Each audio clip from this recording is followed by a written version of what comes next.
Welcome. I am absolutely thrilled to bring you today's explainer. We are diving headfirst into a truly monumental work published in 1943, right during the dark, turbulent days of the Paris occupation. I'm talking about Jean-Paul Sartre's masterpiece, Being and Nothingness. Now, if you've ever actually tried picking it up, you know it is incredibly dense. It's a brick of a book. But today, I promise you, we are going to completely strip away all that intimidating academic jargon. Because what's left underneath is a dramatic, intensely practical guide to human existence that will literally change the way you view your everyday life. Okay, let's dive right into this by asking you to look inward for a second. Are you living your life like a human being? Or, well, like a rock? We naturally tend to think of ourselves as solid, fixed entities. But what Sartre realized is that unlike a solid, physical object, your consciousness is actually a fluid, constantly changing vacuum of nothingness. You aren't a finished product. And that is where all our trouble, and honestly, all our amazing freedom, begins. Section 1. The Human Void. To really grasp Sartre's philosophy, we have to start with a foundational concept. He essentially divided the entire universe into two starkly different modes of reality, which perfectly sets up the ultimate problem of our human existence. First, we have what he calls being in itself. Think of a rock, a tree, or even the smartphone sitting on your desk. It's solid, it's complete, it's fixed. A rock is just full of itself. It has absolutely zero potential to wake up tomorrow and decide it wants to become a sculptor, right? But then we have being for itself, and that's you. That is human consciousness. It's fluid, it's hollow, it's always in motion, and it's defined entirely by what it lacks. Because you are conscious, you are always projecting yourself into the future, standing at a kind of distance from your current self.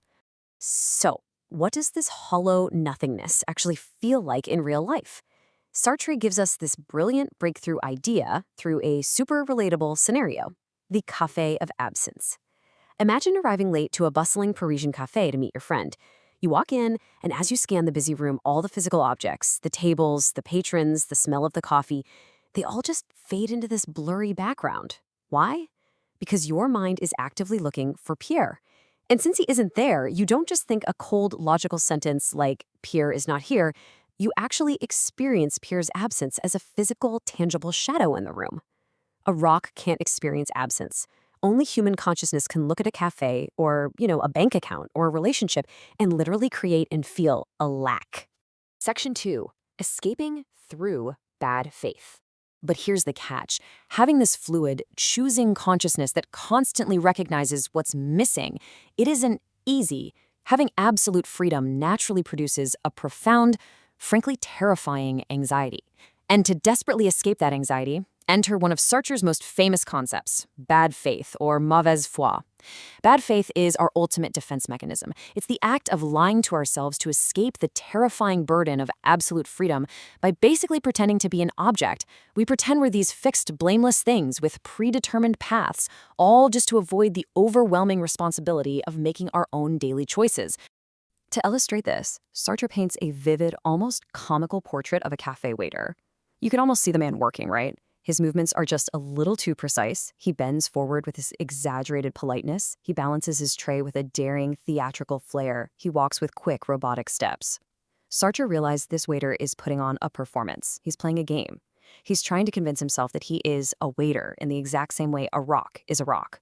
By hiding his free, anxious consciousness behind the permanent mask of a job title, he doesn't have to face the terrifying freedom of deciding what he actually wants to do with his life.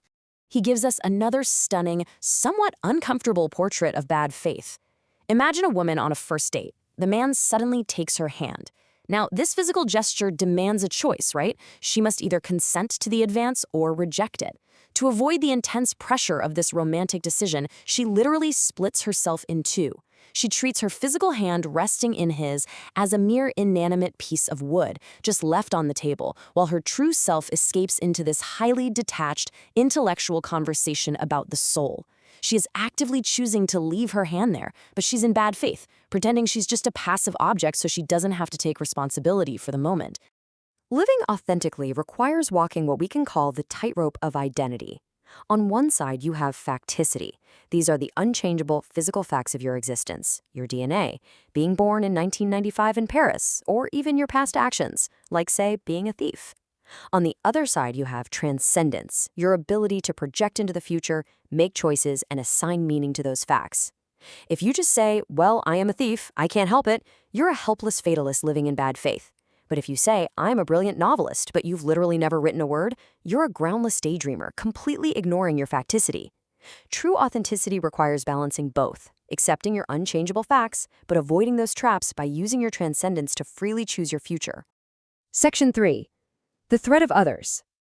Up until now, we've just been dealing with a solitary mind navigating its own freedom. But there is a massive, dramatic disruption to our universe, the arrival of other people, which brings up a historical and honestly sometimes very tedious philosophical question. How do we actually know other people exist? Philosophers spent centuries writing these boring logical proofs to combat solipsism, the idea that you're the only real mind. Sartre just bypasses all that logic and gives a jarring, purely psychological answer.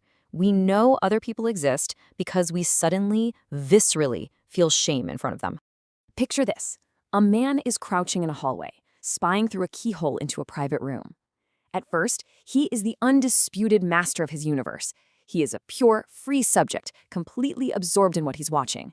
But then, he hears a single footstep in the corridor behind him. Instantly, he is flooded with shame. Through the look of this other person, his absolute freedom is frozen. He is instantly transformed from a free subject in total control into a judged, categorized object. He is now simply a creep spying at a keyhole. This realization culminates in one of the most famous philosophical quotes of all time, from Sartre's play No Exit, "Hell is other people." Let's just pause for impact here, because this is a massive philosophical hitter. Sartre explains that interpersonal conflict stems directly from others threatening our absolute freedom. Think about it. When we fall in love, we desperately try to possess someone's freedom. If that fails, we might try masochism, surrendering our freedom entirely to let them define us. Or we try sadism, forcefully stamping out their freedom. We are trapped in these doomed, toxic cycles purely because the gaze of the other threatens to turn us into objects. Section 4. Condemned to be free. So here we pivot away from the anxiety of bad faith and the conflict of others, and we move towards Sartre's most radical claim, his complete and total rejection of determinism. We love to use biological or historical excuses, don't we? Oh, my genetics made me do it, or my psychology and human nature are to blame.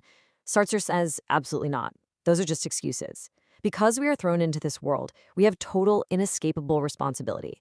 We are, in his incredibly powerful words, condemned to be free. To prove that there are absolutely no innocent victims of circumstance, consider Sartre's extreme example of the drafted soldier in wartime. Now, you might naturally think a drafted soldier is a victim with zero choice. I have to fight or I'll be shot, right? But really think about his alternatives. The soldier actively chooses not to desert. He chooses not to commit suicide. He chooses not to go to prison, and he chooses not to join the resistance. By putting on that uniform and marching to the front lines, he is deciding that the risk of death in battle is better than all those other alternatives. He actively chooses his situation, making the war entirely his own responsibility. Section 5. Embracing your fundamental project. I know, that level of responsibility is heavy, but here is how we can actually take back control of our destiny. Consider the difference between these psychological models. Freud argued that we are driven by a hidden, unconscious mind and repressed childhood traumas, meaning, essentially, we're victims of our own minds. Sartre fundamentally disagreed. He asked a great question. How can a Freudian censor hide a painful memory unless it consciously knows what it is hiding? To Sartre, that's just more bad faith. Instead, existential psychoanalysis looks for your fundamental project. This is a conscious, original choice you made about how to relate to the world. Like, for example, choosing to be a victim so you never have to try hard and risk failure. Once you uncover this core project, you realize it was a free choice all along, which means you are entirely free to abandon it and choose a completely new path today. So how does this build into our ultimate motivation? Why do we try to have, do, and be all these things in life? Well, it starts with our anxious, empty, free consciousness, the for itself. Because we feel empty, we crave the solid permanence and peace of a rock, the in itself.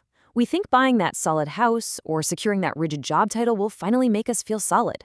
Ultimately, we try to add them together. We want absolute freedom combined with absolute permanence. And by definition, that impossible ideal is God. Because achieving that godlike state is logically and mathematically impossible, Sartre delivers this highly provocative, pessimistic-sounding quote: "Man is a useless passion." But let's flip the script on this for a second. It is precisely because this perfection is impossible, because we are never actually finished like a rock, that our lives have value. Our empty spaces, our constant lack, are exactly what give us the space and the drive to create art, to build beautiful relationships, and to forge entirely new meaning in the world. So let's summarize this explainer by swiftly running through the 5 core principles of Sartre's vision. Number 1, existence precedes essence. You exist first and you define yourself second. Number 2, nothingness is freedom. Your empty mind is a space of pure possibility. Number 3, avoid bad faith. Stop using excuses and own your choices. Number 4, balance facticity with transcendence. Accept your hard facts, but always project into your future. And number 5, rise to the challenge of the other's gaze. Never let others define your reality. Which leaves us with one final, deeply provocative question for you. What is your fundamental project, and are you brave enough to create a new one today? I challenge you to completely embrace the void of your own existence. There is no cosmic safety net. There is no pre-written destiny. But that is exactly what makes you the absolute, unchallenged creator of your own life. Please like and subscribe.